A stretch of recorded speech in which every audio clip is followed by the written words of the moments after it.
Welcome to the second hour of Mindshifters Radio. Today is Wednesday, August the 20th, 2025. Okay, continue. And we're glad you're here. So yeah, Terry, I'd support you in that. And welcome, Miss Susan. You know, you've heard me talk about Judge Asa D. Kelly in Albany, Georgia, and he's the person who actually asked us to write the course Laws of Living for him to use in the courtroom. In Albany, it's been referred to as a body part lower than the armpit of Georgia. It's a pretty rough town. And Judge Kelly, he sentenced as the head of the Superior Court thousands of people to prison for, long periods of time, but he never punished one of them. He would offer them laws of living, and his whole, what he would actually say is, I love you like a brother, misusing, of course, the word love, but that's beside the point. That's the culture. But your community has taken up a collection to determine or to build a building with a set of bars, and they asked me to determine who's safe to be in the community and who isn't, and you're not. So the fact that you don't work in the arena of just and fair behavior, I'm going to put you behind bars, and it might be for life. And that's what he would do. But there was not one scintilla of punishment. I mean, he would offer them laws of living. It was something they had to pay for, but he'd offer them laws of living and say, here, I'm glad to bring you some healing, but right now you're not safe to be in the community. And they would do, we'd start out with a personal code evaluation, and we'd report the results to him as the judge. And depending on what the result showed, if it showed this person could not be relied on, they'd go directly to prison. They could do the course in the prison, and we would redo the evaluation periodically. And if their scores changed enough that he felt they were safe in the community, then he'd let them out.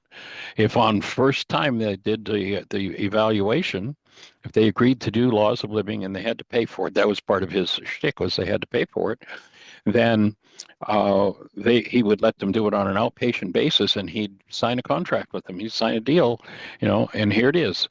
You've been a drug offender, you've been an alcoholic. We're going to enter your home anytime we want. We're going to demand you take a test. This is like in lieu of going to prison.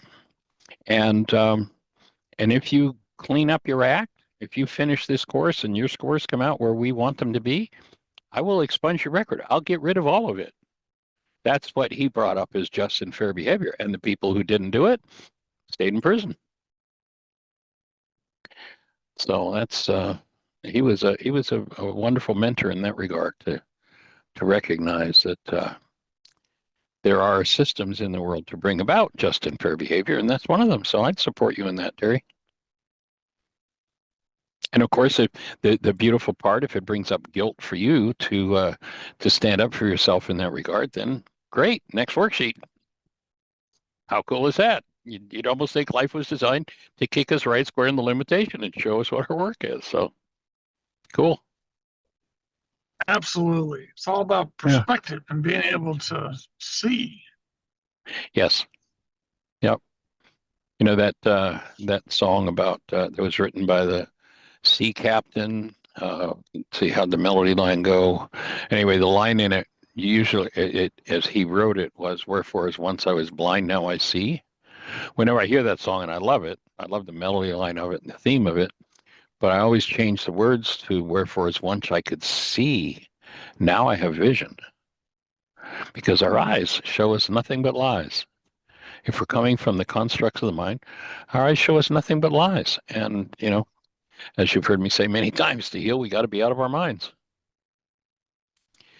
Welcome, Cammie and Susan and Susan. How are you ladies today? Okay, here. Awesome. Yeah, Dr. Tim's radio show went a little over. That's why we showed up a little late. Cool. How'd it go? Yeah, the big lots about putting people on pedestals, and not people, just our culture is designed that way, that we elevate people beyond status. And then it just came up, he was referencing the way of mastery, describing that in the first chapter, page 5, and read through that. And then we talked about, it started even with us putting Jesus on pedestal. And yeah, so navigating that, everybody's need to feel special. Not everybody, or culturally, we have Right. that driver. And then I asked him the question, what do you think the driver is, or the goal of that need to put people on pedestals, was my question. And so he elaborated a little on that through reading The Way of Mastery. Cool. Yeah. Well, I think that pedestals are wonderful things if we turn them into ladders for our own process. But if we try to put somebody else on them, sooner or later, somebody's going to knock the legs out of it for sure. Yeah. And that's up for me, obviously, the reflection that's being presented, because that is a pattern that I tend to put people on, or whether it's not acknowledging those. And then he brought us to a radio show that he did back in October 2014, where somebody had put him on a pedestal, and some really deep insights came through. And so he shared that excerpt for 6 minutes on the show. So yeah, I think this is the work we're doing here with you and Dr. Tim and Jeannie. This is a lot of it, I'm sensing, is a lot of the collective's issues. Obviously, it's within us, but this whole pedestal seeking and wanting to be perceived as special, and not recognizing that we are all one, and there is no separation in the essence of our heart, and our perception that we are either flawed or we overinflate our own light, however that is, that's up for healing. And we get to be the characters that bring that to the forefront for its healing. Right. And the only real healing, the only real resolution comes from the only guru that exists, and that's the one inside of you. Yeah. So that's all we can do as support people, is point somebody to that and support somebody in reaching that state, because that's where it happens. And I don't know about everybody else, but I mean, this last, we had a brief call yesterday, but boy, oh boy, and my clients are going through, like, what's up? I'm not sure if it has to do with, doesn't matter what it's all the deep stuff is coming to the surface. That's what I feel. It's really right at the forefront. And just doing my best to be present with it. Yeah. My offering would be that the fact that you're going deeper than you have, of course, it's going to reflect in your clients. One of the things in the past, people have said, oh, you're on the road doing that. I'm going to go and do Michael Ryce on the road. And it's like, no, don't do that. Yeah. Stay home where it's cheap. Work through what you need to work through. And then if it's still appropriate to do something like go on the road. But, we're going to attract the people that are going to show us what we need to deal with. And the issues we're ready to handle. Here they come. It's fast, and let me tell you, it's right. And the thing for me right now, because, I'm really, even though I intellectually get there is nobody out there, and sometimes I can really feel that there's nobody out there. And when I'm triggered, I still think there's a them. Yeah, the image is generated, and when you realize generation upon generation have relied upon the survival skills that were developed in a fear-based world. Being addicted to that's pretty normal. That those pictures come up and, gee, this is real. And I offer a bit of a refinement on there's nobody out there. Actually, there are billions out there. They're just not separate or separated. If you hear Einstein, if you think you're separate or separated from the rest of humanity, you're living in an optical delusion. And we are individuated. So there are others. There is you. There is me. But my take is we are individuated cells in that one body. When they talked about the mystical body of Christ, I think that's what they were talking about, is that here we are, a part of one, I don't even want to say organism, but that's about the only word we've really got in the culture for it. And and we're individuated within it, but there's only one of us. Mhm. Can I jump in before I have to leave because I can't Please. stay on? Susan, don't go away because this is along the same lines. I am really interested in the part in me that I know my tendency to idealize someone or fawn comes from the feeling that I have to earn their love and I won't get it unless I build them up. And it's a genuine feeling, but it's very convoluted and complicated. So my recent work is to separate out the legitimate loving feelings I have for the wonderful people that I do care for, Mhm. Right. and sift away or recognize and give no energy to the needy part of me that thinks I'm not going to be okay if they don't like me back. Right. I think my idealizing people is there are two kinds, and one of them is the trauma response, fawning kind, and the other one is the genuine affection I feel for people, and I haven't been able to separate the two out. And I went through my journals and I found a wonderful entry, a recollection of a priest who heard my confession years ago, in which I confessed that I had a crush on a priest, a curate at our church. And it was entirely inappropriate on the social level. I was a married woman. He was a married man, much Right. younger than me. And I had this crush on him. And she said the sweetest things. She said, a lot of this love is totally legitimate and wonderful. Maybe you are a very loving person. Let those feelings out, watch them, and separate out the need part from the loving part. And don't condemn the loving part. And I had condemned all of it. I had just thrown it all out, judged it, felt guilty. And I've been pondering what she said because it was so loving and so kind, but I'm still working on it. That's my shadow work, pretty much, is uh, dealing with the needy part and separating her out from the really loving part that I think is a good part. So, I think it's natural if we're in being. mhm.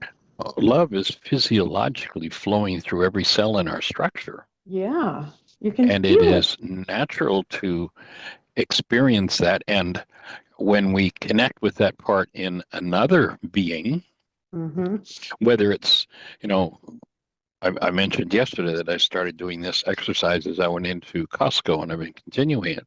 Right. And just to delight in all these faces, all these beings that are just oftentimes behind a cloud, but I think it's natural to delight in that and to Yeah. experience that.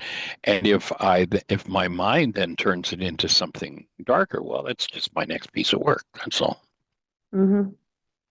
Yeah, to separate out attachment or wanting to be special from the simple. I mean, it's easy in Costco because you don't know the people. We talked about that before. These are people whose garbage bags we're not aware of. So we see the shiny light. We see the light. And of course we love them. We feel that. But there's no dependency there. The sick part comes in for me when dependency or expectation, wanting to be special, all of those things, they're under close scrutiny these days. Boy, is it ever, Susan, and thank you so much for that reflection about the separating out the natural state of being as love, and then part of us that didn't get our attachment There's needs good met. stuff in there. There's good stuff And in there. the side I'd offer, Susan, that you're categorizing as negative, it's nothing but the upside down judgment of I'm not that. That's Yeah. always, it's always going to be the place to go to look at what's the part of me that feels I don't have that and therefore I have to put it on them, or the part of me that wants to have that because I have a judgment that I am not that. Yeah. And, you know, the bottom line of it is if I can simply open the veil of my own temple and let the breath fully in, I will dissolve that which doesn't belong, and Mhm. being's all that's left. And then can I just add, like what you said, you used the words, that part of me that's sick. I'm paraphrasing, Susan, maybe what you said, but what I'm realizing, even that you're giving me this reflection, this is the immature part of me that didn't get my needs met. So that I get to come alongside and hold and love equally to Mhm. the love that I am. I don't have to beat that part. That's a part that needs my love the most. And to Sure separate, is. yeah, and Yeah. separating that out that it's sick, or it's, that part of you is just crying out for support, and yeah, And to we hold it in think love. we can't give it to ourselves. We don't think Yes, we have. Yeah. yes, we can. Yeah, The that's Course gives the yeah. key to that when it says, bring the world you do not want to the one you do. Mm-hmm. Bring, step 4 in the worksheet, bring love present. Now Yeah. cancel the goal to collapse into the part that holds the pain, the trauma, the judgment, whatever it is, and allow that to come out of hiding, out of the unconscious, and Mm-hmm. bring it to the presence of love. And when you bring it to, and we need to really use this word love appropriately to be able to do this. If we use it to represent something I'm going to get from you, or something you're going to give to me, or I'm going to do to you, or you're going to do to me, then Mm-hmm. we void the mind's ability to follow our direction Mm-hmm. and recognize that it is bringing the state of human life, human beingness into physiology. And then whatever is in physiology, whether it's an issue that's 10 generations old of I'm not worthy, or I'm not good enough, or I can only survive if I'm good enough, or if I please them, that's the part that needs to be brought to the presence of being. And Mm-hmm. then when I'm in the presence of being and I look at another, I'm going to want to embrace, I'm going to want to honor, cherish appropriately Mm-hmm. this person, whether it's someone walking down the street, whether it's my son or my daughter, my father, my mother, my spouse. When I resolve that part in me, then I can not love them. It's just not possible. Being is being. Mm-hmm. And when I bring being in, then out of that space, I can extend that presence that I am to them and they to me. And it's a different kind of joining than the relationship based in attraction through matching bags of garbage. Mm-hmm. That would be my Yeah. offering. Mm-hmm. Wow, you just so much as energy is moving, because yeah, it just what you're saying, Michael, how I'm perceiving it is, once when we're looking at through the lens of the non-being mind, and I'm going to use the attachment aspect of it, and we just clear that, go, which is I feel is happening right now as we're speaking, because it's moving the veil. So whatever is the root to the carbon-based memory, and love is brought right there. There's nothing to do. It just, as you said, I think last or Sunday when we were talking, or when we were doing the codependency class, that love just reveals itself naturally. You didn't use those words, but you're just bringing love, and that which isn't love is being brought to love. And in the presence of love Yeah. is the only time we can experience truth. Yeah. That's it. Yeah. Oh man, oh man. And it's There's, forgiveness yeah. that opens the space that allows us to bring that which we do not want, the part we've been hiding, the part we've dissociated from, the part that's been going on for 1,000 generations of I'm not good enough, or I deserved it anyway, or whatever the dynamic is. And to bring that forward in the presence is where the healing happens. And this piece we're talking about, I feel is so ingrained in the collective consciousness. This is a deep, deep, deep wounding for the collective. And so that's Big why, time. yeah, I can like the energy of that. It feels like a really big cloud. And of course, it's being resonated within my story, obviously, because here it's up. Thank you, So- Susan. Thank you for that. Thank you, Susan. So, question, is it necessary to go through a period of grieving, or is it just what you said? Just bring love to it and it'll. All I know, I can tell you in my own experience. So if all the generations before me, and I can tell you on the women's line, if I just looked at my mother's generation, Right. that aspect within her and of not feeling worthy in this world of love. Mm-hmm. You can see what she chose in her experience as evidence for that. And then that likely would have been 4 generations before, and then a culmination of every other generation before that. And I'm just here to bring love, to be the love that's in me, which Michael talks about, that Rachma is there and Kuba is there, and being able to hold that in anything that isn't love, to bring that to the parts in my physiology that don't have that. And so do I need to grieve about it? It might include grief. It might allowing the physiology, as Michael says, the healing, the same level that caused the disintegrated energy, pushing it down, it has to come out. So the healing crisis is the same as the way it went in. I'm facing that right now. So it's really intense. Like yesterday, I spent most of the day just crying, sobbing, and Breathing with you. yeah, layers of ancestral stuff around this whole Wow. term around special, Mm. and spirit Let's just guiding me, right? Yeah. yeah, let's look at what grieving is. My offering is grieving is a thought disorder based in fear that there has been loss. So if I have, let's say, an ancestral history that is filled with those thought disorders, with generations of loss, with trauma around loss, and all of that, then I may go through a significant period of grieving, of bringing those thought disorders forward, bringing that out of, literally out of my genes, bringing it out of my emotional memory from being a child, replaying that. That is going to have to come to the surface in the presence of love. And my offering would be that's what grieving is. And it doesn't have to take eternity to do. How think of it physiologically. How tight is the part of the physiology in which I hold these thought disorders? How much of Satan is there? How much of the resistor, the one who misleads, is locked in my own physiology?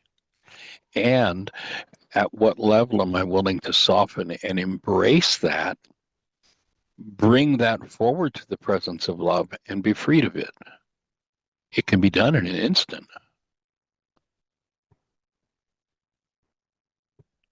But as long as there is a thought disorder based in fear, remember the opening words in John tell us the whole story about how this physiological device was made. In the beginning was the mind energy, and the mind energy became flesh. And every thought we engaged in literally became what we call chemistry in the cell, became part of the structure of the cell on an energetic level. And if it's not based in love, then you have to make room for love to enter and process. What is processing? The ability to hold love conscious, active, and present when something less than love comes up. And as we turn those energetic patterns, those thoughts over to Ruka, she who undoes the effects of error is the opposite of Satan. In Aramaic, Satan not being the dude with the red suit, the tail, and the pitchfork that's out there, but much more imminent, internal in ourselves, the resistor that misleads us, that project or the projection from these thought disorders is what's really real. I am worthless and they are going to beat me. And as long as the resistance is there and it's locked in tissue, well, the grief from that one's going to probably go on for a long time. Do I have the willingness to soften that, embrace that, really truly bring the presence of my true being, the presence of love into my physiology, let loose of wherever I'm holding on to, wherever Satan has a grip, whether it's my big toe or my heel or, my buttocks or my throat, whatever it is, and soften that and allow whatever's resistance has held there to come forward. And as breath moves, the opposite of Satan is Ruka Dakuja, the breath, then those things are dissolved and you're freed. Unless you got a use for them. If you've got a use for the disorder, unless you've got a use for the disorder, that oh so powerful lesson on what is the world. This world will remain no longer than the thought that gave it birth is cherished. That's a big clue. If, let's say, I've created a persona of weakness, of helplessness, and that's how I get people to rush in and help me and take care of me and make me feel valuable, then the thought disorder that I have no value and I'm helpless and hopeless, I may, when I'm looking at that from one point of view, I may say, oh boy, oh Rook, I want to get rid of that. I want to get rid of that. Oh, I want to be done with that. I want to be done with that. But I can say that till the cows come home. But as long as, but I'm going to just hold on to a little bit of that in case I need it. If I cherish that thought disorder, it's going to stay. But the world, and it will literally be projected and create a whole world, a whole visual scenario, 1,000 different scenes. That set of thought disorders will create 1,000 different pictures in my mind that look really real because they are graven images that I have put before the presence of love, that I put before God. I have no false gods, no graven images. My take is the graven images that were being spoken about there were the structures of mind based in thought disorders that we somehow find useful. A really common one, I think, is rage. Yeah, well, I want to heal my rage, but just in case I get in trouble, I need it. I want to keep a little bit back here. Well, now that I cherish it, I can ask Ruka to take the rage away for eternity, but Ruka's never going to violate my free will, and my rage is going to remain. Am I really willing to yield it up? The world generated by that will remain no longer than the thought that gave it birth is cherished. What is the world? The world is false perception. It is born of error, and it never leaves its source.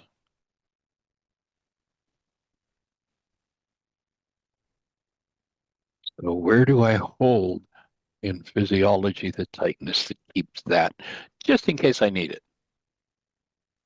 And when it opens, the flood of whatever's there in the way of emotion is going to be present. And that's where I want to breathe. I want to be inviting breath in deeper and deeper. I want to invite Ruka in for the dissolution of the energy that produces the lie, which then makes truth apparent. When the truth about you becomes apparent to you, the truth about me becomes apparent to me. Oh, we're the offspring of the Creator, literally made of the stuff called love. And we have this false identity that we built through 1,000 generations of not knowing, 1,000 generations of unconsciousness.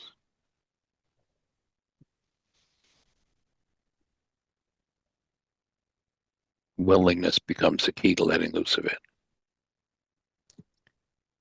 Joe, I see you have your hand up. Yeah. You have a thought? I do. Can you hear me now? You're loud and clear, sir. Okay, great. There was a couple things. I'm very good at making the. I think the course calls it basically a cloud of smoke or a cloud of just the illusions that I've created. They seem so powerful. I mean, they're very much they're very much like a boogeyman, a boogie woman, a boogie person. I mean, it's just and all it is just a puff of smoke. More times or every time. And then what was it that you had talked about, the flash dark? Remember you used to speak about it. What was that analogy? Well, if we are in a light that is totally dark, because the darkness is an absence, not a presence, the smallest light will disperse the darkness. There you go. But many people speak of darkness as though it is a presence. Yeah. And nobody has ever invented a flash dark that you can turn it on and put out all the light, because it's an absence. It's not a presence. Evil is an absence. It is not a presence. And when the presence of love is brought into the space of what we call evil, and remembering that the Greeks gave us this big boogeyman called evil, in Aramaic, it relates to sin. I fire at the target, I miss the bullseye. The scorekeeper yells sin. I fire at the target, and I miss the target altogether, and the scorekeeper yells evil. You just, off target. As opposed to making it this presence that's got me. And the Greeks have done a great job of that. I would add that I always find myself saying, well, wait a minute, Michael. I don't think you know who I am and how perfection is the goal. And then I just say, whoa, hang on a second here. I don't have a flash dark, and it's really a matter of, as you like to say, the collapse. Let it collapse. Stop cherishing that perfectionism. You don't have to. Become the retired perfectionist. Let go all the things you think you want. And perfection would be a goal that it's a big one for people to let go of, because in their early childhood and in their genetics, many people are, if I'm not perfect, then I don't survive. So it's perceived in the era as survival stuff.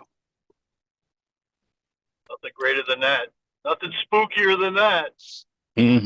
There you go. Thank you, sir. All right. Sally, you had your hand up?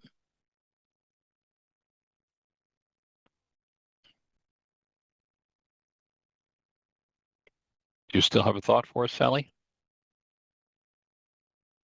I do. I just had a question. Can you hear me? You're loud and clear. Go for it. Okay. Yeah, my question was, why would somebody hold on to grief? I feel like I'm just curious. Yeah. Have you ever been to a kid's party where they play grab the broomstick? And you squeeze your hand around the broomstick as tight as you can, and you hold it there for a minute as tight as you can, and then you let go of the broomstick and you can't open your hand? Okay. I think that the habit mind, there's a proper interpretation of what the instruction set that Yeshua gave that they called the Lord's Prayer. That says, free us from our habit mind. And if part of our identity is holding on to this, like, without this, I'd be dead. Well, the truth is, yes, without that, the false you would be dead. And that's what you want, is to get rid of. Yeshua says, in order for you being to live in this physiological device designed to embody love, you non-being, the hostility and fear-based self, has to die. It has to go. And it holds on tight. And it can be experienced as a very real death. Okay, thanks. My daughter just lost her. Yeah, my daughter and her partner lost their dog. And oh my goodness, we're on day 4 of grieving. And I say we, I'm not in that. I celebrate the life they had with the dog, but Right. yeah, I'm just holding them in this space and Other, breathing with them. yeah, other energies for them to process. Hmm. Hmm. Yeah, thank you. Holding the space. I'm And holding my this take space. is that, yeah, well, we'd join you in doing it for them, and that they can shift into appreciation for how that creature shared the space of love with them, Hmm. and that they can let it go, so it can move on. Yeah, exactly. I remember working with a woman. It was a woman who came to an intensive at Heartland. She was in her 70s, and she was given a mind shift. I don't remember what the mind shift was right now, but what she ended up writing about it was around grief.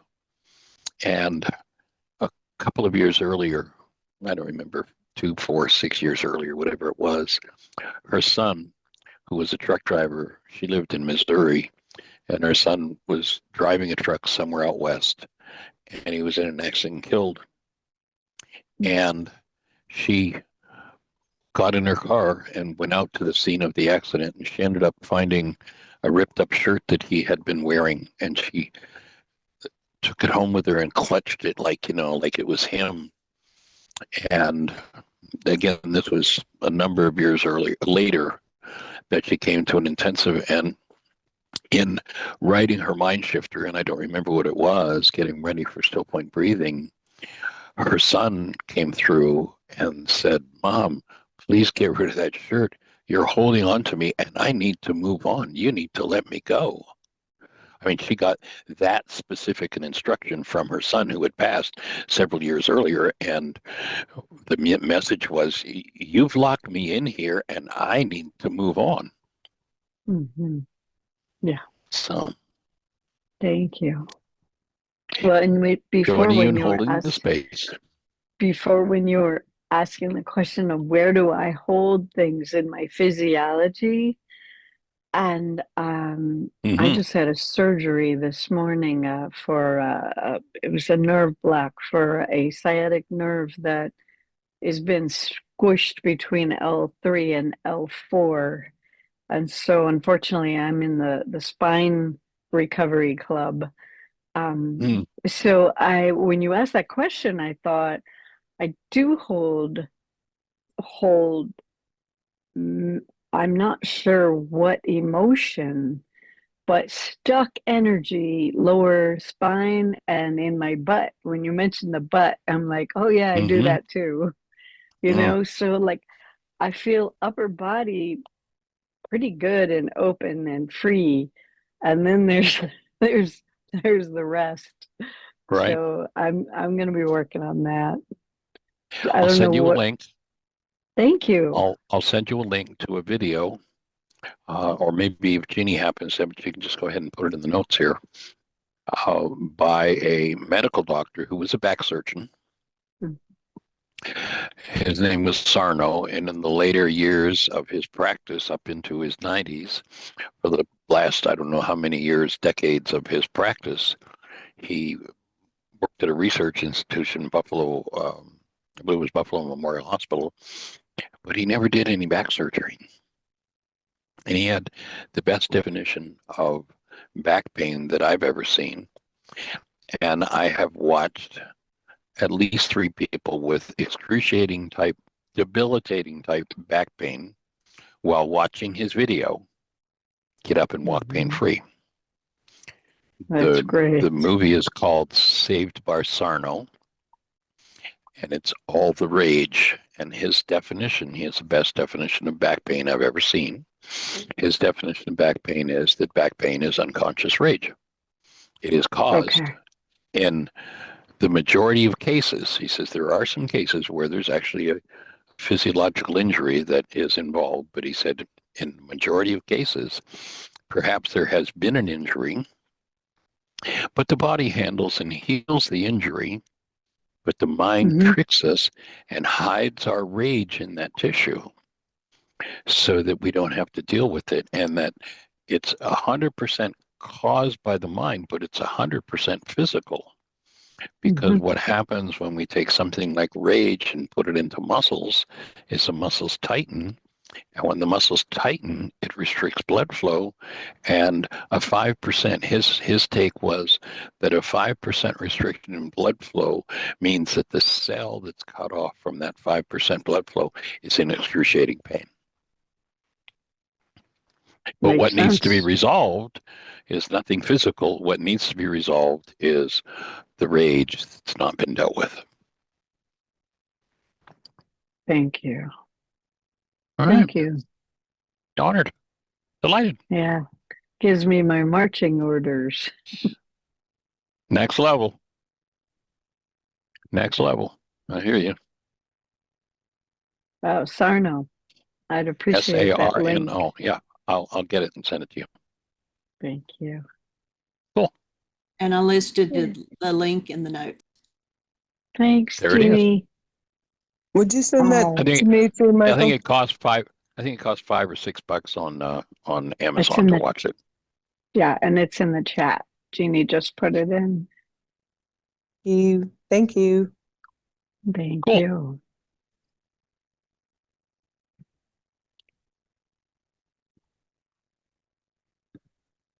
So anyone else a thought for us? Okay, well, I'm going to then do a rather short version. The other day, Susan brought us a passage from lesson 122 in the Course in Miracles. And it's such a sweet passage that rather than just that, line or two that we read from it, I wanted to run through this whole lesson. We've got about 12 minutes, so I think we can probably cover it. But it's lesson 122 in the Course. It's called Forgiveness Offers Everything I Want. What could you want that forgiveness cannot give? Do you want peace? Forgiveness offers it. Do you want happiness, a quiet mind, a certainty of purpose, and a sense of worth and beauty that transcends the world? Do you want care and safety and the warmth of sure protection always? Do you want a quietness that cannot be disturbed, a gentleness that can never be hurt, a deep abiding comfort, and a rest so perfect it can never be upset? All this forgiveness offers you and more. It sparkles on your eyes when you awake and gives you joy with which to meet the day. Now, most non-being minds at this point would say, well, that all sounds well and good and isn't that fun, but you don't know what's going on in my world. You don't know what happened yesterday. You don't know what happened in and there's a big story. And my offering is that all those things happened. I hear you and I agree with you, but the thing to recognize in the context of this lesson is that forgiveness allows you to bring a state of being to all of those happenings in the world that transforms the experience of what's happening in the world. And so it gives you access to something other than the self that appears to be the true self, that holds all these constructs of trauma and produces traumatic results. So when I apply forgiveness, I'm not letting anyone off the hook. This lesson is not talking about anything happening in your world. It's talking about what's happening inside of you. So forgiveness sparkles on your eyes as you awake and gives you joy with which to meet the day. It soothes your forehead while you sleep and rests upon your eyelids so you see no dreams of fear and evil, malice, and attack. And when you wake again, it offers you another day of happiness and peace. All this forgiveness offers you and more. And again, this is independent of what's happening in the world. Can there be terrible experiences happening in our world? Yes, there can. And I bring this mind fulfilled by forgiveness to that experience. That's what the Course is promising here. Forgiveness lets the veil be lifted that hides the face of Christ from those who look with unforgiving eyes upon the world. It lets you recognize that you, the son or daughter of God, and clears your memory of all dead thoughts. So each of us have generations and generations. You know, one of the scriptural quotes, look to the lives of the fathers, for ours are but a shadow of theirs upon the earth. If we're living out of perception, if we're living out of the mind of man, if we're living out of the constructs of the mind, then all we can do is replicate what's gone on in the generations, even in the place of, in the circumstance of a wonderful thing. You ever watch somebody and they're wailing and crying and moaning about their circumstance, and you look and go, God, would I ever like to live there? That would be so easy. But it's not easy if you have a mind filled with unresolved and unforgiven pain and trauma and generational patterns. So forgiveness clears your memory of all dead thoughts, all generations of dead thoughts, so that remembrance of your Creator can arise across the threshold of your mind. So it's opening the veil of the temple for those things that produce trauma and turmoil to be forgiven, and creates a space where, even from the unconscious, a connectedness, a knowingness of your relationship with love is able to appear. What could you possibly want that forgiveness cannot give? What gifts but these are worthy to be sought? What fancied value, trivial effect, and transient promise, never to be kept, can hold more hope than what forgiveness brings? Why would you seek an answer other than the answer that will answer everything? Here is the perfect answer given to imperfect question, meaningless requests, half-hearted willingness to hear, and less than halfway diligence and partial trust. Here is the answer. Seek it for it no more. You will not find another one instead. The Creator's plan for your salvation cannot change, nor can it fail. This word salvation has been so blown apart and so destroyed in our culture. My offering is that on your first breath, you were given a human life. You were given the presence of love. And that is the best definition you will ever find of salvation. You have to let it in, however. And a mind filled with trauma and drama and a belief in everything unwanted rejects that self. Be thankful it remains exactly as the Creator planned it. Eternally, changelessly, it stands before you like an open door with warmth and welcome, calling from beyond the doorway, bidding you to enter in and make yourself at home where you belong. Here is the answer. Would you stand outside while all of heaven waits for you within? Forgive. And this passage says forgive and be forgiven, but we want to make sure we're interpreting that word forgiven correctly. Forgive, do your part in the process, let go all the things you think you want. And now that your trifling treasures, your perceptions based in pain have been put away. There's a clean and open space within your mind for the active presence of love to reside in your physiology. So once you do your part of the forgiveness process around any given issue, then the energetic patterns that the resistor has held within you for who knows how many generations is now liberated, is now removed. And that liberation is the process of forgiveness.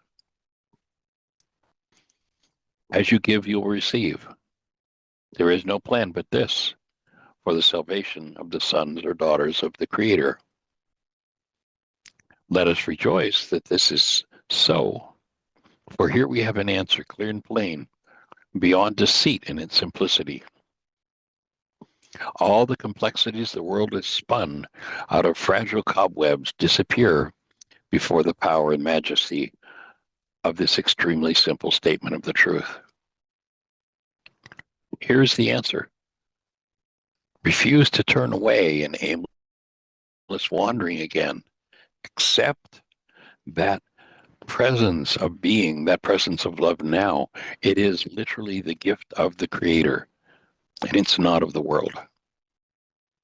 The world can give no gifts of any value to a mind that has received what the Creator literally gave us at our first breath. The Creator wills this gift to be received today. And the word that this lesson uses is salvation.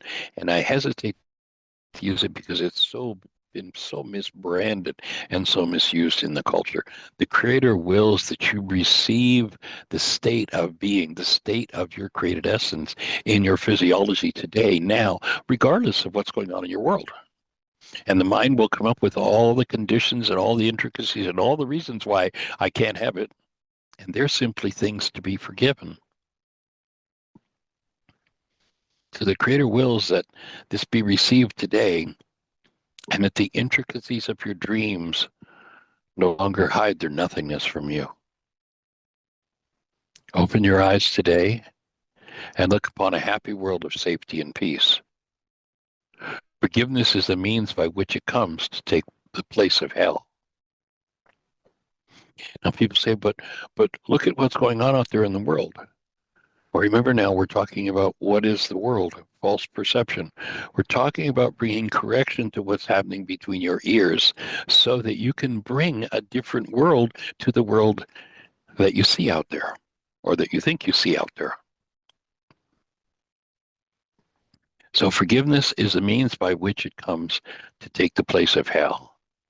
In quietness, it rises up to greet your open eyes and fill your heart with deep tranquility as ancient truths, forever newly born, arise in your awareness. What you remember then can never be described, yet your forgiveness offers it to you. Remembering the gifts forgiveness gives, we undertake our practicing today with hope and faith that this will be the day. Earnestly and gladly, we will seek for it today. Aware we hold the key within our hands, accepting heaven's answer to the hell we made. But where would we remain no more? And this acceptance may have to happen repeatedly if you have a history, if you have a mind that is committed to something else. This may not be a single one-time event, but maybe something that is done sometimes 10 times in a minute. Morning and evening do we gladly give a quarter hour to search, to the search in which the end of hell is guaranteed. Begin in hopefulness, for we have reached a turning point at which the road becomes far easier. And now the way is short, but yet we travel. We are close indeed to the appointed ending of the dream. Sink into happiness. And you've got to clean the unhappiness out of your tissue structure in order to sink into that happiness. You've got to be willing to let it all be lifted.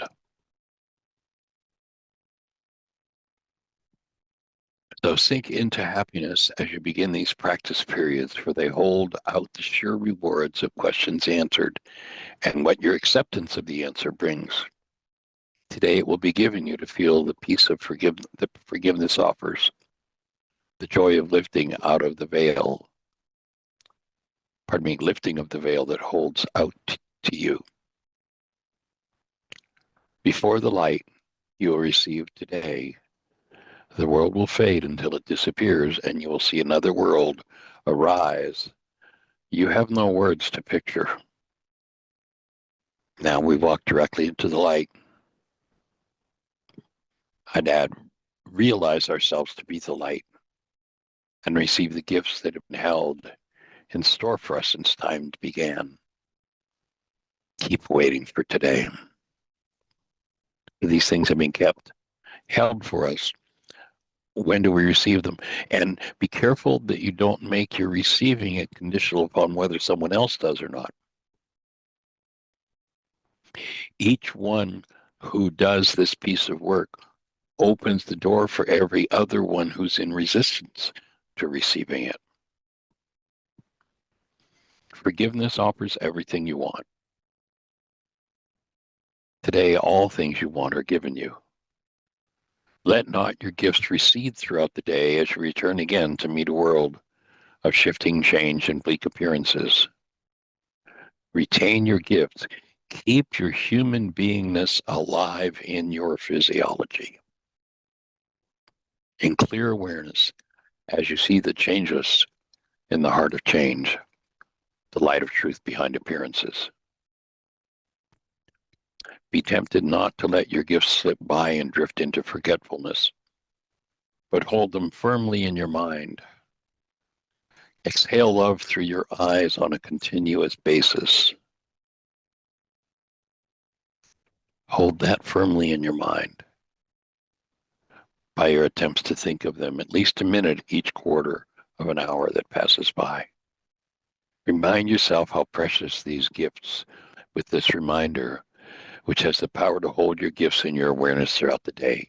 Forgiveness offers everything I want. Today I've accepted this as true. Today I've received the gifts of God. And thank you for joining us. Probably a blessing. Can I add one thing? Please, of course. I just received, yesterday, Carrie and Cammie partnered to do the work together. And Right. I just received an email from a lady who would like a partner. So if there's anyone else that's open to and has time for this commitment, drop me a line, jeannie@wygan.org. Or open your mic and say yes, and Jeannie will send you the information.